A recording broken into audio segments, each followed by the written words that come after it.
지금 우리는 팔복 이야기를 조금씩 다시 듣고 있습니다. 팔복을 8가지 복이라고 이야기를 하지만 사실은 한 가지 복입니다. 팔복에는 여러 사람이 등장을 하죠. 마음이 가난한 사람, 애통하는 사람, 온유한 사람, 의에 줄인 사람, 긍휼히 여기는 사람, 마음이 깨끗한 사람, 화평하게 하는 사람, 의를 위해 박해를 받는 사람. 이 모든 사람들은 사실 사람들이 아니라 한 사람 안에서 보여지는 8가지의 복된 모습을 나타내고 있는 것입니다. 곧 예수님을 영접하고 하나님 나라를 살아가는 사람, 진정한 행복을 누리는 사람의 8가지 다른 복의 모습을 그리고 있는 것이 바로 팔복이다라고 여러분들에게 말씀드립니다. 성경에 이러한 팔복 말고 또 여러 가지 복에 대한 이야기 이런 것이 있죠. 그 가운데 하나가 신약 성경에 나오고 있는 성령의 열매도 역시 마찬가지입니다. 다 알고 계시죠? 사희화, 인자양, 충온, 절. 다시 한번 해보죠. 손가락 들고. 자, 온라인으로 예배 드리시는 분들도 함께 시작. 사희화, 인자양, 충온, 절. 성령의 9가지 열매도 역시 은사에 따라서 맺히는 각각의 열매를 말하는 것이 아니에요. 나는 사랑의 은사를 가졌어. 나는 희락의 은사를 받았어. 나는 화평의 은사를 받았어. 이것이 아니라 성령 충만한 성도에게서 볼 수 있는 바로 한 가지 열매를 말하는 겁니다. 사희화, 인자양, 충온절, 이건 9가지의 다른 이름을 가지고 있지만 결국은 한 가지 그런 열매다라고 하는 거죠. 생각해 보세요. 나는 희락의 어떤 은사를 가졌어. 그래갖고 한 가지 열매를 본다면은 그 사람은 늘 기쁜 거야. 늘 웃고 다녀. 이상한 거예요. 그거는. 그쵸? 그러니까 여러분, 성령의 8가지 열매도 역시 한 가지 열매다라고 하는 걸 기억하시면 되는 거죠. 여러분, 예수님을 주님으로 영접한 사람은 주님의 성품을 닮아갑니다. 아버지가 아들에게 자신의 성품을 물려주듯 아들이 아버지의 성품을 담듯, 그리고 제자가 스승을 담듯 예수님을 영접한 사람은 예수님의 성품을 닮아갑니다. 예수님의 대표적인 성품은 마태복음에 나와 있습니다. 마태복음 11장 19절에 주님께서는 스스로를 이렇게 말씀하십니다. 나는 마음이 온유하고 겸손하니 내 멍에를 메고 나한테 배워라. 그리하면 너희는 마음에 쉼을 얻을 것이다. 주님의 성품 2가지가 보입니다. 하나는 온유의 성품, 하나는 겸손의 성품. 이 2가지가 보입니다. 주님의 성품은 온유하신 성품이십니다. 주님의 성품은 겸손하신 성품이십니다. 온유하시고 겸손하신 그 주님을 닮은 우리도 역시 온유하고 겸손한 성도가 되어야 한다라고 하는 것이죠. 여러분에게 주님이 주시는 온유가 있기를 바랍니다. 여러분에게 주님이 주시는 겸손의 마음이 있기를 바랍니다. 특별히 오늘은 팔복에 등장하는 8가지 복된 모습 가운데에 주님의 성품인 온유함에 대해서 좀 들여다보려고 합니다. 자, 여러분이 생각할 때 이 온유함이란 무엇이다 라고 여겨지십니까? 한문으로 온유를 쓰면은 따뜻할 온자에 부드러울 유자를 씁니다. 그러니까 우리말로 뭐냐 하면 따뜻하고 부드러운 것이 바로 온유입니다. 생각하면은 이걸 생각할 수 있을 거고요. 따뜻한 우유 한 잔. 그렇죠? 생각해서 먹으면은 온몸이 따뜻해지고 녹여주는 꿀차 같은 그런 느낌을 받죠. 우리는요, 거친 말과 행동을 자제하고 따뜻하고 부드러운 성도가 되어야 합니다. 부드러운 성도가 되어야 합니다. 부드러운 성, 좀 전에 말할 때 마이크가 갑자기 끊겼었죠. 끊겨가지고 말이 중간에 안 들어갔는데, 부드러운 성도에서 마이크가 중간에 끊기면은 더러운 성도가 되는 거예요. 더러운 성도가 되면 안 됩니다. 부드러운 성도가 되셔야 됩니다. 옛날에 그런 커피 광고가 있었죠. 어떤 남자 배우가 나와가지고 부드러운 남자 누구였죠? 안성기 나와서 부드러운 남자라고 했던 그 선전을 보면은 커피를 막 마시고 싶은 거예요. 그러니까 우리는요, 부드러운 남자 안성기를 본받는 것이 아니라 부드러운 주님을 우리는 본받을 필요가 있다라고 하는 거죠. 그러면은 어떻게 해서 따뜻하고 부드러운 성도가 될 수 있을까요? 물론 태생적으로 부드럽고 따뜻한 사람도 있습니다. 그 부분을 보면은요, 그냥 부드러워요. 따뜻해요. 어머, 어쩌면 좋니? 그러면서 늘 그냥 그렇게 걱정해주고, 그냥 같이 있으면 그냥 부근한, 태생적으로 그렇게 타고난 분들이 계세요. 그런데 이런 분을 온유한 사람이다라고 이야기도 하지만 사실 이런 분들을 정확히 표현하자면 온순한 분이다라고 표현할 수가 있습니다. 따뜻한 분이다라고 표현할 수가 있습니다. 그리고 온순한 것과는 좀 다른 것이 바로 온유함인데, 성령님이 우리에게 오실 때 우리는 온순함을 뛰어넘는 온유함을 누릴 수 있다라고 하는 겁니다. 에스겔서 36장 26절에 이런 말씀이 있습니다. 너희에게 새로운 마음을 주고 너희의 속에 새로운 영을 넣어줘. 무엇을? 새로운 영을 넣어주어 너희 몸에서 돌같이 굳은 마음을 없애고 살갗처럼 부드러운 마음을 주신다라고 성경에서는 이렇게 적혀 있습니다. 새로운 영을 넣어주겠다라고 말합니다. 여러분이 생각할 때 이 새로운 영이 어떤 영인 것 같습니까? 주님의 성령을 말하는 거죠. 성령님에게 우리에게 오시면 우리의 마음에서 무엇이? 돌같이 굳은 마음을 없애주시고, 살다 보면은 참 이것저것에 많이 부딪힙니다. 그러다 보면은 굳은 살이 많이 배기죠. 많이 쓰는 손에는 굳은 살이 배겨요. 이래가 그러는 거예요. 이래가 아빠가 기타를 치니까는 기타 치면은 손 안 아파라고 물어보는 거예요. 아빠는 기타를 많이 쳐가지고 여기 손끝에 굳은 살이 배겼어. 손끝에 한번 봐봐. 그래서 만지면서 정말 굳은 살이 있네. 아빠 그러면은 많이 쓰면 굳은 살이 배기는 거야. 그렇지. 공부를 많이 하면은 여기에 살이 배겨. 그러는 거예요. 저한테 얘기해 주니까는 그러냐고. 그래서 정말 많이 쓰면 굳은 살이 배기냐고. 머리를 많이 쓰면 머리에 굳은 살이 배기느냐고 그렇게 불어를 보더라고요. 머리를 많이 쓰면 머리에 굳은 살이 배기지는 않습니다. 하지만 우리가 세상에서 많이 살다 보면은요, 자꾸 마음 가운데 굳은 살이 배겨요. 근데 성령님이 오시면 우리의 마음 가운데 있는 굳은 살을 제하여 버리고 살갗처럼 부드러운 마음을 주신다라고 말씀하고 계시죠. 바로 이것이 온유한 거라고 말하는 거예요. 성령님이 우리 마음 가운데 오셔서 굳은 살을 제거해 주시고 온유하게 바뀌는 것, 따뜻하게 바뀌는 것, 이것을 바로 온유한 사람이다라고 이야기를 하는 거예요. 만약 여러분들 가운데에 부드러운 신랑감, 신부감, 며느리와 사위를 찾는다고 한다면 마음속에 예수님이 계신 분을 찾으면 됩니다. 마음속에 예수님이 계신 사람을 찾으면은요, 이건 100%예요. 정말 100%예요. 따뜻하고 부드러운 온유한 사람을 만날 수 있다라고 하는 거예요. 근데 많은 사람들이 온순함과 온유함을 혼동합니다. 앞서도 이야기했지만 온순한 사람이란 뭐냐 하면 타고난 성품이 부드러운 사람입니다. 착하다, 성격 좋다라고 하는 말 많이 듣습니다. 그리고 얼굴에도 나 착해라고 쓰여져 있습니다.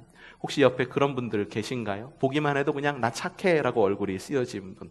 혈액형 가운데에는 아마 A형, 스몰 A형 정도면은 좀 착하다라고 이야기를 할 수 있지 않을까.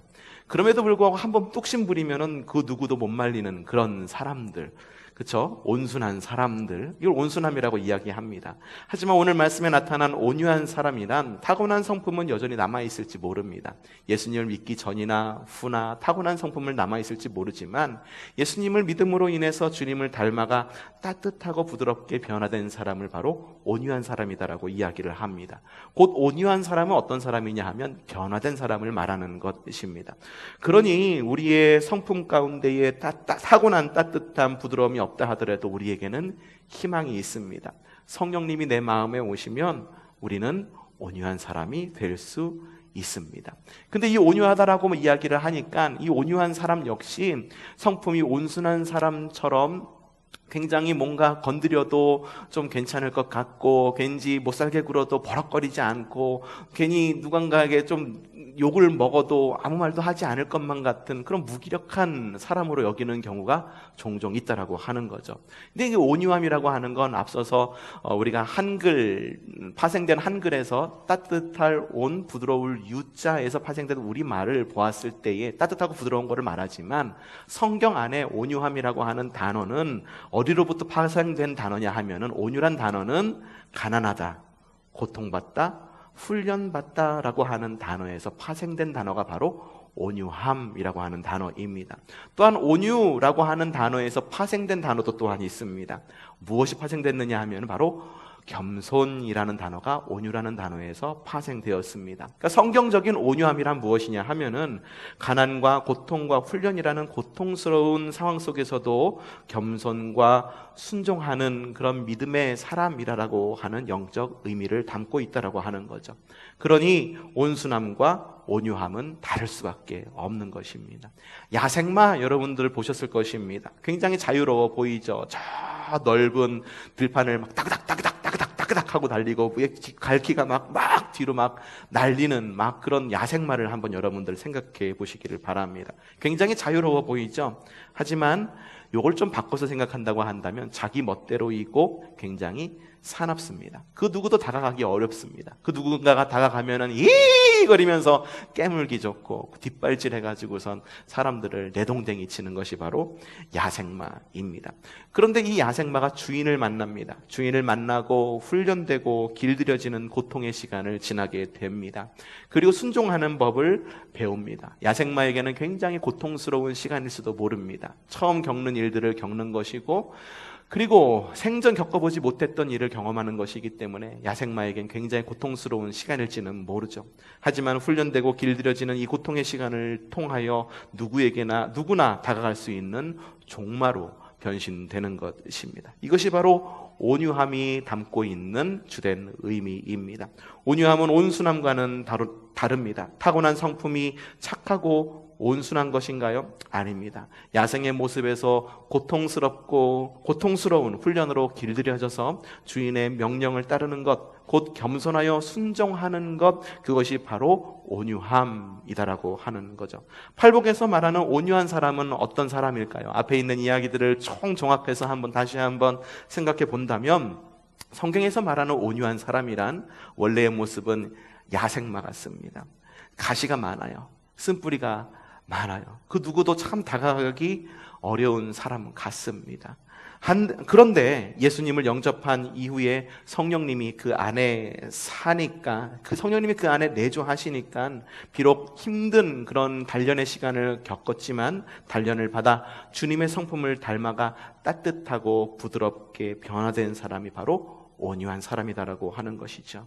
주님께서 마음 가운데 오셔서 따뜻하고 온유하게 바뀌었으니 다른 사람을 대할 때에도 어떻게 대할까요? 따뜻하고 온유하게 바뀐다라고 하는 거죠. 온유한 사람은 예수님의 십자가의 은혜를 체험했고 알기 때문에, 그리고 주인이 바뀌었기 때문에 주인의 성품을 닮아 따뜻하고 부드럽습니다.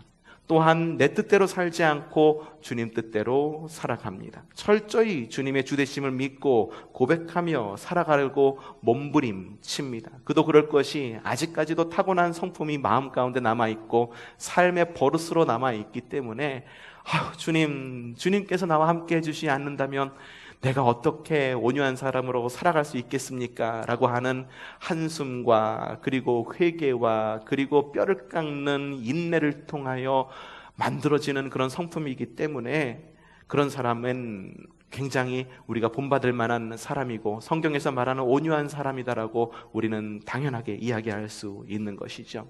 안에 있는 그런 타고난 성품 우리가 어떻게 바꿀 수가 있겠습니까? 하지만 주님께서 내주하심으로 인하여 온유한 사람으로 바뀌었으니 이런 온유한 사람에게는 온순한 사람과는 또 다른 굉장히 좋은 점이 있습니다. 뭐냐면 추진력이 굉장해요.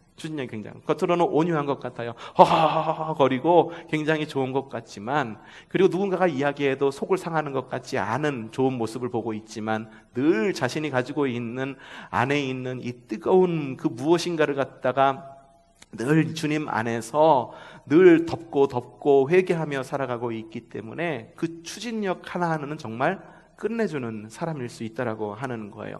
여러분, 요트가 있습니다. 요트 있어요. 제가 요즘에 월요일 저녁마다 아주 즐겨보는 TV 프로가 있어요. 월요일 저녁마다 그거 보는 재미가 너무 좋아요. 뭐냐면은 요트 원정대라고 하는 TV 프로가 있는데, 뭐냐면은 여러 배우들이 요트를 타고 무기항 그리고 무보급 무보급 무기항으로 저기 남태평양으로 가갖고 이 하늘에 있는 십자성의 별자리를 보고 오는 것을 목표로 삼아서 이렇게 떠나는 그 과정을 말합니다. 여러분, 배 탈 때 이렇게 요트 혹시 못 타보신 분 계실지는 모르지만 여기 가까운 데 가면은 뭐가 있냐면은 황포도배라고 있어요. 여기 연천에서 가까운데 그게 정확히 말하면은 바람으로 움직이는 거예요. 요트하고 같아요. 근데 거기에 있는 황포도배는 바람만으로 움직이진 않더라고요. 모터로 이렇게 움직이긴 하더라고요. 요트의 특징이 뭐냐 하면은 바람으로 움직입니다. 그러면 여러분에게 묻겠습니다. 여러분, 요트가 움직이려고 하면 순풍이 불어야 됩니까? 역풍이 불어야 됩니까? 순풍은 뒤에서 불어오는 바람이고 역풍은 앞에서 불어오는 바람입니다. 그러면은 요트가 앞으로 나가려면 뒤에서 바람이 불어와야 됩니까? 앞에서 바람이 불어와야 됩니까? 뒤에서 바람이 불어와야 되죠. 그러면은 이 요트 원정대가 막 이렇게 요트를 타고 남태평양으로 가는데 늘 바람이 뒤에서만 불어올까요? 지난주에 제가 요트 원정대를 보는데, 야, 이 말이 너무 길어지는데, 자꾸 이러면 안 되는데, 자꾸 이렇게 광고하는 것 같은데, 왜 좋은 프로그램에서 여러분에게 좀 말씀을 드리는 거예요. 뭐냐면은 중간에 가다가 태풍을 만났어요. 태풍을. 이게 큰 배면 모르겠는데, 요트치고는 큰 배인지는 모르지만, 아주 큰, 유조선만큼 큰 배는 아니기 때문에, 태풍이 부니까는 요트가 요동을 치는 거예요. 좌우로 요동치고, 상하로 요동치고, 앞뒤로 요동치고. 그러니까는 평생 세일링을 한 번도 해보지 못한, 이런 요팅을 한 번도 해보지 못한 이 연예인들이 얼마나 괴롭겠어요. 그래서 회의를 해가지고 다시 배를 돌리자라고 이야기를 해서 배를 돌리는 그런 모습이 나왔습니다. 저는 그 배를 돌리는 그 과정이 너무 뭉클했고 너무너무 좀 감동스러웠어요. 그런데 그 과정이 굉장히 아름다웠고 그랬습니다. 편집의 힘이기도 하겠지만 굉장히 좋더라고요. 그런 굉장히 마음의 위안이 되더라고요. 막 요트가 순풍을 타고 남태평양으로 가고 있어요. 그럼 이 요트는 다시 방향을 유턴해서 집으로 돌아오지 못할까요? 여러분이 생각할 때는 어떻게 생각하십니까? 모터를 틀면 되지. 모터가 없다니까요. 요트는 바람의 힘으로 가는 거라니까요. 제가 이래서 인터넷을 많이 뒤져보았습니다. 요트와 범선 이런 것들은 바람의 힘을 향해서 나아가는 건데 바람이 뒤에서 바람이 불어서 앞으로 나가는 걸 항력이라고 이야기합니다. 근데 요트는요, 역풍에도 나갈 수 있다고 해요. 어떻게 나갈 수 있나 봤더니만은 요트는 삼각돛으로 되어 있다라고 이야기를 해요. 이 삼각돛의 특징은 삼각돛을 갖다가 잘 각도를 틀면은 비행기 날개처럼 변한대요. 비행기 날개처럼. 그래서 비행기 날개를 쭉 펼치고 있듯이 앞에서 바람이 불어오면은 바람을 받아가지고 항력은 줄어드는 대신 양력이 생긴다라고 그럽니다. 그래서 앞으로 쭉 하니 나간대요. 비행기 그 무거운 몇백 톤 되는 여객기가 어떻게 하늘을 날 수가 있어요? 날개가 있잖아요. 날개를 쭉 펼치면 어떻게 됩니까? 앞으로 쭉 나가면은, 앞으로 쫙 하고 날아가면은 앞에서 불어오는 바람 때문에 비행기가 못 날아가나요? 아니죠. 그 바람을 맞아서 양력을 받아서 비행기가 쭉 뜨는 것처럼 요트도 역시 역풍을 맞아도 항력 대신 양력을 받아서 앞으로 쭉쭉하니 나아갈 수가 있다라고 그러더라고요. 이 말씀을 드리는 이유가 뭐냐 하면은 보통의 사람들, 어쩌면 타고난 성품이 온순한 분들은 다 그렇다고 다 그렇지는 않겠지만 역풍을 만나면은 어쩌면은 그 자리에 주저앉기 쉬울지도 모릅니다. 하지만 주님을 만나서 성령님이 내주하시는 온유한 사람이 된다. 사람은 그 마음 가운데 있는 본디 성품이 그 마음 가운데 있기 때문에 역풍을 만나도 그 역풍을 항력으로 받아들이지 않고 양력으로 받아들여 얼마든지 날아오는 힘이 있는 사람이 될 수 있다라고 하는 것이죠. 그러니 여러분, 성품적으로 온순하게 태어난 분들도 온유한 성도가 되시기를 바랍니다. 그리고 태생이 온유하지 않다라고 할지라도 주님의 이름으로 온유한 사람으로 변화되시기를 바랍니다. 그런 분들은요, 역풍을 만나도록 앞으로 나갈 수 있는 힘이 있는 사람이에요. 코로나로 앞으로 나갈 힘이 없다고요? 저는 그렇게 생각하지 않습니다. 역풍이 분다 할지라도 그 누군가는 양력을 받아 하늘로 떠오르는 사람이 분명히 있다라고 하는 것입니다. 여러분이 그런 사람 되기를 바랍니다. 그러한 온유한 사람이 되시기를 바랍니다. 바로 그런 온유한 사람에게 복이 있습니다. 어떤 복이 있다라고 이야기합니까? 마태복음 5장 5절 말씀이 있죠. 읽어보죠. 시작. 온유한 사람은 복이 있다. 그들이 땅을 차지할 것이다. 무엇을 차지한다라고 이야기합니까? 무엇을? 부동산을 차지한다라고 이야기를 합니다. 부동산 이러니까 여러분 갑자기 눈이 번쩍 뜨이시죠? 그런데요, 여기서 말하는 땅이란 부동산을 말하는 것이 아닙니다. 이스라엘 백성에게 있어서 땅이란 부동산을 말하는 것이 아니라 하나님의 유업을 말하는 것이죠. 무엇이 다를까요? 부동산의 주인은 그 등기부 등본을 떼보면 알 수가 있습니다. 뭐라고 써 있나요? 주인의 이름이 써 있어요. 우리 교회 등기부 등본 떼어보면 누구 이름이 써 있을 것 같습니까? 제 이름이 써 있을 것 같습니까? 아닙니다. 기독교 대한감리의 유지재단의 이름이 쓰여져 있습니다. 이거는 종교부지예요. 그래서 우리 땅은 기독교 대한감리의 유지재단이라고 이름이 쓰여져 있습니다. 이게 부동산입니다. 하지만 유업이라고 하는 것은 뭐냐 하면, 유업이라고 하는 것은 영적 등기부 등본을 떼어보면은 거기에 주인란에 누구 이름이 쓰여져 있을까요? 예수님의 이름이 쓰여져 있어요. 하나님의 이름이 쓰여져 있다라고 하는 거죠. 이스라엘의 모든 역사는요, 가나안을 중심으로 이루어졌습니다. 가나안을 정복한 이후로 수많은 침략으로 이 땅의 주인이 굉장히 많이 바뀌었어요. 이스라엘 백성이 늘 그 자리를 차지하고 있었으면 좋았을지 모르지만 그 땅을 아수르라고 하는 나라가 차지한 적도 있고요, 바벨론이라고 하는 나라가 차지한 적도 있고, 로마 그리고 주변의 이슬람 국가들이 차지한 적도 있습니다. 여러 나라들이 그곳 부동산을 굉장히 다르게 등기부등본을 다르게 써가면서 주인 노릇을 하고 있었습니다. 하지만 변치 않는 주인이 계시는데 그 땅은 그들에게 있어서는 땅이 아니고 부동산이 아니고 유업이기 때문에 그 유업으로 받은 땅의 주인은 누구시라고 말하고 있냐면 바로 하나님이다라고 말하고 있는 것입니다.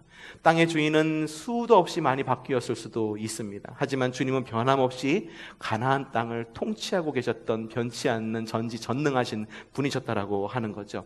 하나님이 이 통치하시는 곳, 그곳을 무엇이라고 말하냐면 바로 하나님 나라라고 이야기를 합니다. 온유한 사람이 복이 있는 이유가 뭔지 아십니까? 거친 야생마 같이 제멋대로 살던 삶이 비록 태생적 성품은 남아있을지는 모르지만 제대로 된 주인을 만나 주님의 주되심을 회복하고 따뜻하고 부드러운 삶으로 변화되어서 하나님 나라라고 하는 유업을 받았기 때문에 복이 있는 것입니다.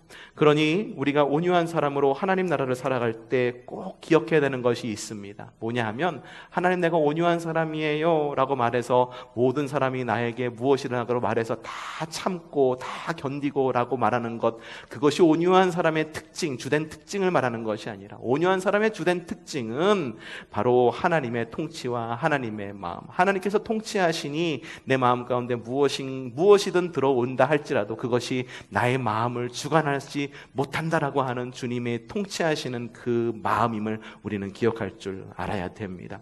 타고난 내 성품, 타고난 내 마음, 여러분, 사람이 타고난 성품은 참 변화되기 어렵습니다. 어렸을 때 성품 그대로 끝까지 가져가는 것이 대부분의 우리의 삶의 모습입니다. 하지만 주님을 만난 이후의 성품은 주님께서 비적하십니다. 에스겔서 36장 26절 아까 읽었잖아요. 우리 다시 한번 좀 읽어봤으면 좋겠어요. 시작.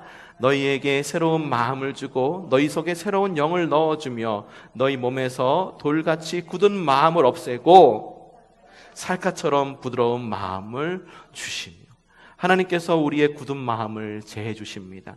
그리고 우리 마음 가운데에 부드러운 마음을 주십니다. 내가 해야 될 것은 아무것도 없습니다. 단지 주님의 주되심을 믿기만 하면 되는 것입니다. 주님처럼 주님의 뜻이 내 안에서 이루어지기를 내어드리고 훈련되어지기를 내어드리기만 하면 된다라고 하는 것입니다. 우리가 주님께 모든 것을 내어드리기를 바랍니다. 우리의 성품을 내어드리기를 바라고 우리의 환경을 내어드리기를 바랍니다.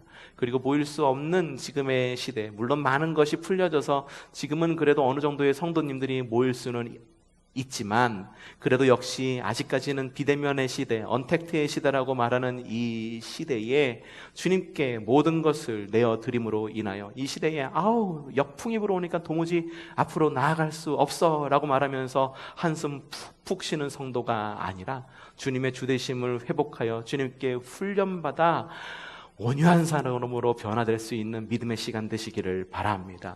주님은 온유와 겸손의 주님이십니다. 그러니 주님을 따르는 우리 역시 온유하고 겸손하기를 원하십니다. 주님은 우리에게 온유의 옷을 입으다라고 말씀하십니다. 또한 온유함은 사랑의 속성이기도 합니다. 고린도전서 13장 4절에 이렇게 적혀 있죠. 사랑은 오래 참고 사랑은 온유하며 라고 적혀 있습니다. 에베소서 4장 2절엔 또 이렇게 적혀 있습니다. 겸손함과 온유함으로 깍듯이 대하십시오. 오래 참음으로 사랑으로 서로 용납하십시오. 온유하여 사랑 안에서 서로 용납하여 하나님 나라를 누리는 삶을 사는 여러분들 되시기를 바랍니다. 타고난 성품 어떻게 바뀔 수가 있겠습니까? 하지만 주님을 만난 사람에게 선물로 주시는 온유한 성품으로 복된 하나님 나라를 유업으로 받아 땅을 기업으로 받는, 여기서 땅은 부동산이라고 말씀드렸나요? 아니죠. 유업을, 하나님 나라의 유업을 이어받는 저와 여러분이 되기를 주님의 이름으로 축복합니다.